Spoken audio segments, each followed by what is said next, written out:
So lately I have just been jumping from one game to another, so I thought I would do kind of a what I've been playing recently video. But yeah, this is what I've been playing. Garden Life is one I've had my eyes on for a while now, before it was released, and while I certainly don't need anything more to play, I picked this one up probably on day one or so. It's not meant to be quest heavy or have a bunch of tasks, it's just this super simple, go at your own pace kind of game.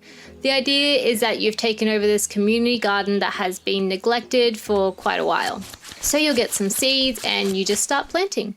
There's a huge variety of plants, lots of colour variations to collect as well, and you'll get some tools to water your garden, remove pests and weeds and more.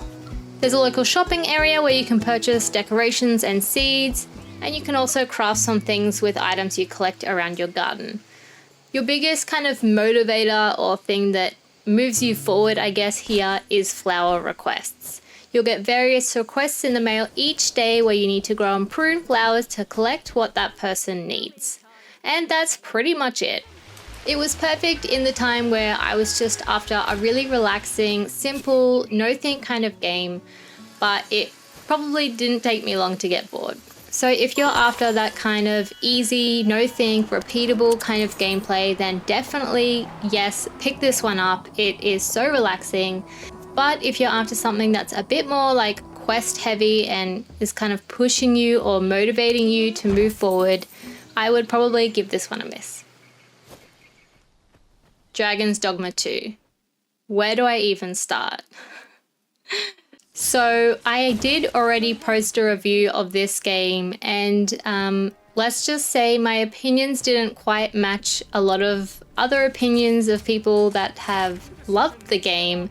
So I ended up taking the video down because people were being a little bit rude. And for a second I thought maybe they were right, maybe I was being way too harsh. But when I started looking around at other reviews and what other people think, they basically all said the same thing as me.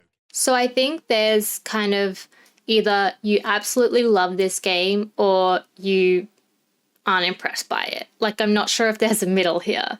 For me personally, I was expecting a little bit more just because it has been so long since the first game came out and I loved the first game so much. But this one kind of felt like it came out at the same time almost. Like, yes, the graphics are so much better, but pretty much everything else was exactly the same. I did find exploration to be really unfulfilling. It was just the same caves or ruins with the same enemies in it. I think I was just expecting something a little bit bigger. I don't know. But yeah, I pretty much just added this one in here to say, sorry if I offended anyone, but at the end of the day, reviews are basically an opinion, and you don't have to agree with it. A lot of people were saying I may have missed out on additional side quests or vocations and stuff like that because you really need to explore the map quite a bit. So I think I've decided that I'm going to continue my Dragon's Dogma 2 playthrough and really try and explore and see everything there is to see, and then I will repost my review. But if my opinions are the same, I'm just going to say the same thing and hope that people aren't too brutal.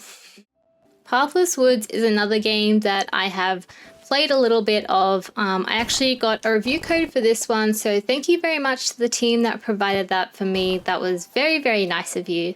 Pathless Woods actually just came out in early access a little while ago, and it's your survival game, but it's kind of got like a cozy element to it. So I did play a fair whack. I did play a fair few hours of this game, but I think what I've learned from Pathless Woods is that survival isn't really my jam. I actually really enjoyed the game initially. I like that there's a kind of cozy vibe to it.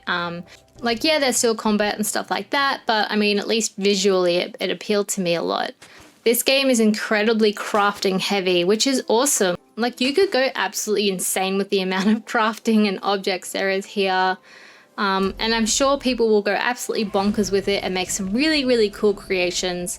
But I found the game was pretty much an entire tutorial on craft this, now craft this, now craft this. So if that's your thing, totally go for it. This one seems really promising, especially to, you know, your survival cozy type fans. But for me, I think I'm pretty much done with that one. Also, keeping in mind this game is early access, and I think a lot of us have seen that yes, some games might come out quite simple in early access, but they can turn out to be absolutely amazing if the developers listen to their audience. So that's one to keep an eye on. Bear and Breakfast is another one that I've just recently started playing a couple of days ago actually, and I love it so much. For the longest time, I was just trying to decide whether or not I should play it, and I finally gave in, and I'm very, very happy that I did. The dialogue is so funny, the characters are amazing, crafting is really fun, so is the building and decorating, and going on the search for resources isn't bland at all. It's all just really fun, and I'm having such a great time. There's quite a large world to explore as well, and this is just one of those games where you unlock a whole bunch of stuff and clean up areas. So if you love that stuff like me, I really, really recommend you get on this one. Minkeos Night Market is another one that I've actually finished. I just haven't gotten around to doing the review yet. Honestly, I thought this one would be more of like a story type of game, but I was surprised to find that there's a lot more to it. There's a town to build up, markets to upgrade, you can make friendships, craft items, and even collect outfits as well. It's much, much more than I was expecting. There's a story here too, and it's very wholesome with a really good ending. And I found the dialogue to be quite funny and dry as well. It's not really a long game. I can't exactly remember how long it took me to finish it. I think maybe 10 or so hours, but I thought that was a really good length. Lastly, I just want to give a special shout out to this one. I have already done a review on a really, really long time ago, and that game is Disney's Dreamlight Valley. So I got this on my iPad, and I don't know what it is about the iPad, but it just brings it to a whole new kind of relaxing level. When I first played this game, there were quite a few bugs and it just wasn't user-friendly in some parts, and they have completely fixed all of that.